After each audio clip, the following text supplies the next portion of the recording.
Tadi yang sempat terpotong Prof Juanda, jadi se- meskipun tidak suka berdukun-dukun, tapi kita sembari menanti Prof. Bagaimana pada hari ini menurut Prof Ya, pandangan Prof Juanda? ya.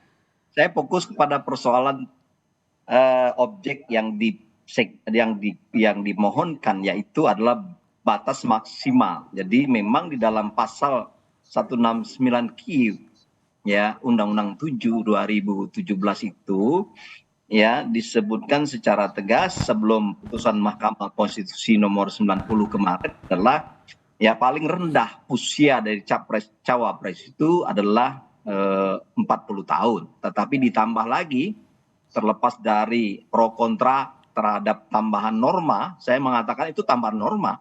Ya, kenapa tidak ada yang bilang oh itu melengkapi norma. Itu kita jangan bermain di dalam tataran etimologis atau bahasa ya. Tetapi yang penting adalah kandungan di situ ada tambahan. Nah, tambahan itu norma ya, tambah norma. Jadi menurut saya itu tambah norma. Nah, jadi Mahkamah Konstitusi sekarang ya sudah menjadi positif legislator. Jadi harusnya adalah negatif legislator. Nah, kembali pada persoalan itu tadi, karena di dalam pasal 169 Q itu sendiri tidak menyebut usia maksimal dari capres, maka dilakukanlah permohonan oleh pemohon yang saya tahu adalah eh, seorang advokat yang namanya Rudi Hartono. Ya, nah di situ disebutkan bahwa harus katanya menurut pemohon itu adalah ada ketentuan kalau ada paling paling rendah maka paling tinggi atau maksimal itu 70 tahun. Nah, kalau saya melihat ya eh, semestinya kalau berpedoman pada norma konstitusi, teori konstitusi dan prinsip negara hukum ya, artinya prinsip negara hukum ini paling tidak salah satunya bagaimana kita menghadirkan peradilan yang bebas dan tidak memihak. Itu salah satunya ya. Di samping memang ada juga bahwa setiap orang harus tunduk ya, setiap orang berarti termasuk penyelenggara tunduk pada hukum misalnya. Kemudian ada soal perlindungan terhadap hak asasi manusia. Kita kembali pada persoalan tadi ya, ciri atau prinsip dasar dari eh, konsep negara hukum itu adalah eh, tidak ada peradilan atau harus bebas dan tidak memihak. Nah, ketika kita misalnya berpedoman pada prinsip itu, maka saya yakin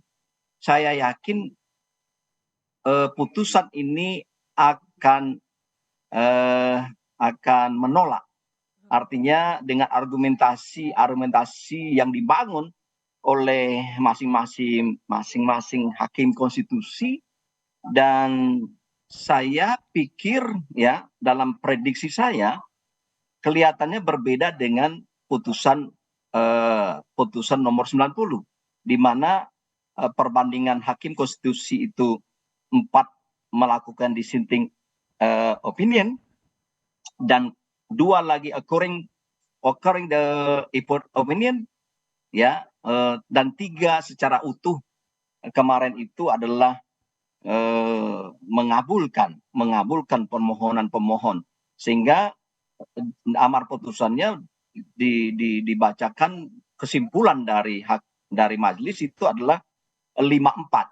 Padahal itu juga masih bisa kita kritik, kita kritisi maksud saya ya, karena hakim Profesor Eni itu sendiri sebenarnya tidak mengatakan dia occurring opposite opinion itu menyangkut soal seluruh kepala daerah, tetapi yang dimaksud itu gubernur gitu, berpengalaman menjadi gubernur. Tapi di amar putusannya adalah berpengalaman, pernah dan sedang jadi kepala daerah. Kan berbeda sekali itu. Gubernur itu salah satu jenis jabatan yang dikualifikasikan sebagai kepala daerah. di samping itu ada lagi bupati dan wali kota. Ketika itu misalnya gubernur, maka saya yakin ya Gibran tidak akan bisa maju pada periode pemilu presiden tahun 2024.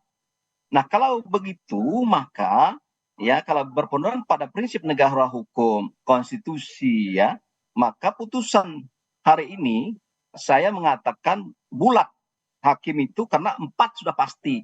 Ya, kalau saya lihat dari kemarin 4 sudah pasti, 4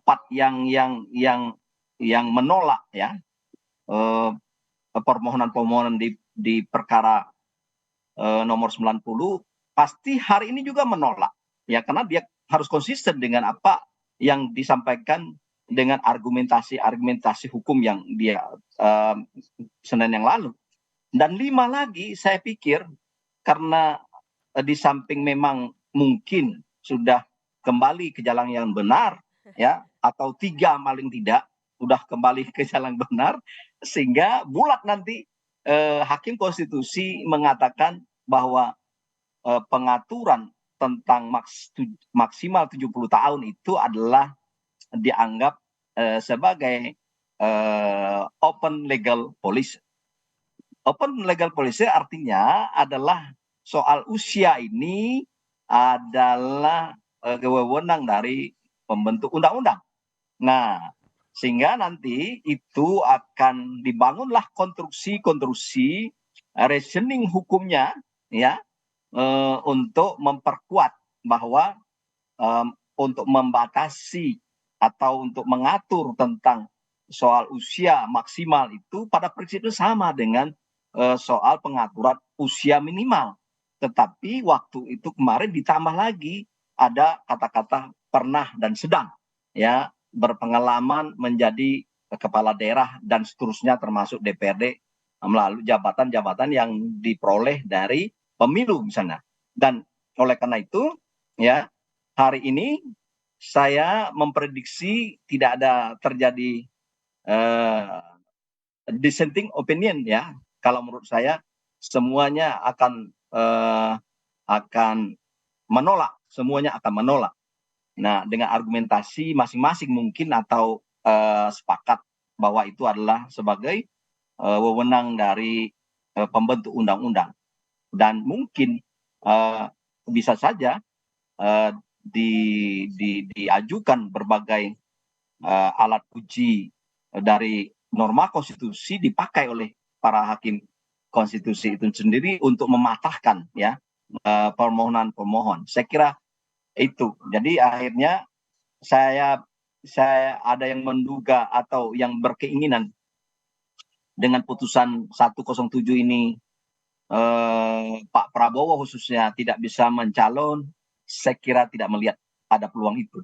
Dan semuanya hakim kembali ke jalan yang benar, dalam pikiran yang benar, berdasarkan konstitusi.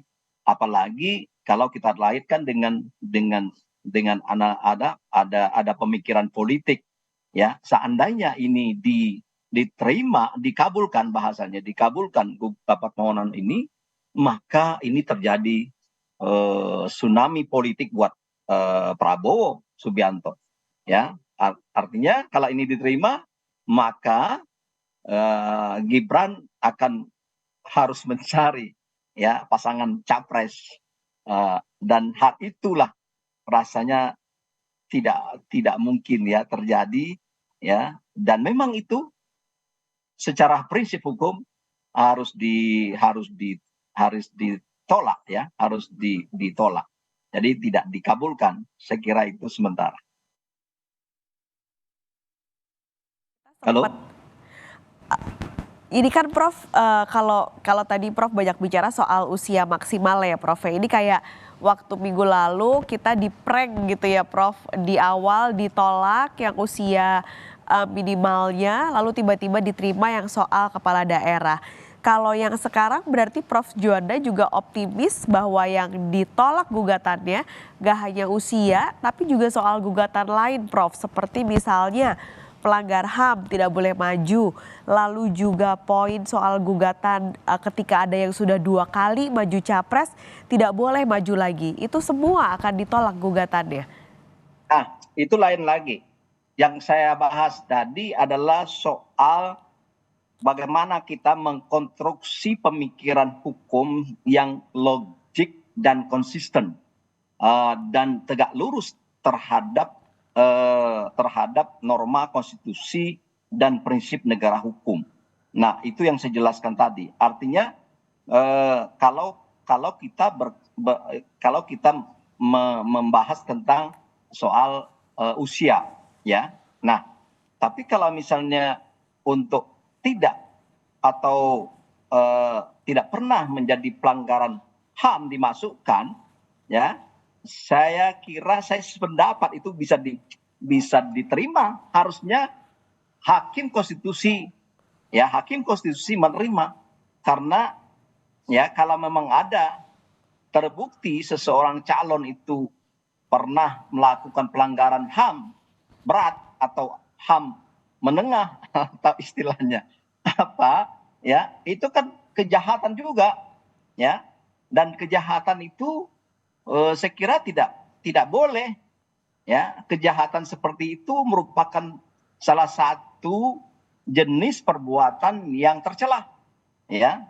Nah, dan oleh karena itu tetapi perlu dipertegas melalui norma-norma di dalam undang-undang bahwa persyaratan calon ini, ya, harusnya memang ada.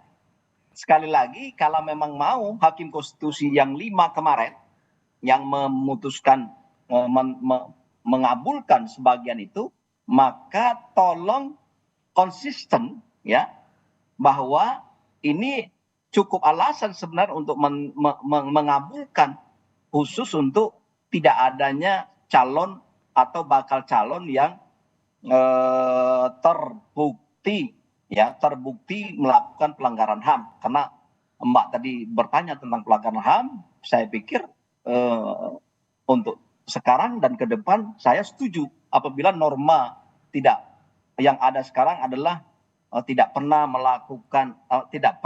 dihukum, ya, tindak pidana yang sudah berkekuatan hukum tetap dari pengadilan misalnya. Nah, kalau itu mau dimasukkan, saya kira merupakan hal yang bagus, ya, untuk diterima. Tapi, ya, ini argumentasi saya, ya, berkaitan dengan putusan nomor 90 kemarin. Seharusnya secara teori, dalam teori hukum konstitusi, teori dalam hukum tata negara yang saya pahami, bahwa sebenarnya Mahkamah Konstitusi atau hakim Mahkamah Konstitusi itu tidak boleh menjadi positif legislator, ya. Dia adalah negatif, artinya tidak boleh menambah norma baru, tetapi praktek Mahkamah Konstitusi tidak 1-2 kali melakukan itu. Makanya saya katakan itu praktek. Nah, kalau begitu hari ini tolong dipraktekkan, ya, biar berimbang pemikiran masyarakat terhadap putusan Mahkamah Konstitusi ini. Tidak yang kemarin itu boleh dan ini sekarang tidak, misalnya. Nah, ini menambah kalau ini tidak, putusan itu tidak menunjukkan rasa apa, ya, konsistensi atau keadilan bagi banyak orang, maka ini Mahkamah Konstitusi selalu menjadi degradasi kewibawaannya dan marwahnya. Oleh karena itu, saya pikir saya mendorong, ya, walaupun saya juga sebenarnya tidak sependapat bahwa hal-hal yang seperti itu, baik yang kemarin juga tidak boleh menambah norma hukum, termasuk sekarang tidak boleh menambah norma hukum, karena itu menyangkut pasal 6 ayat 2, disebutkan bahwa itu adalah ranahnya pembentuk undang. Kenapa? Karena jelas di dalam pasal 6 ayat 2 Undang-Undang Dasar 45 disebutkan bahwa calon presiden, calon wakil presiden, ya, persyaratan calon presiden, persyaratan calon wapres itu diatur lebih lanjut dengan undang-undang. Itu tegas. Bahasa hukum seperti itu mengandung makna apa? Mengandung makna bahwa soal syarat-syarat capres cawapres itu bukan wewenangnya Mahkamah Konstitusi, ya, tetapi didelegasikan ke pembentuk undang-undang. Mau pembentuk undang-undang menambah mengurangi itu adalah kewenangan dari pembentuk undang-undang. Oke. Nah, itu.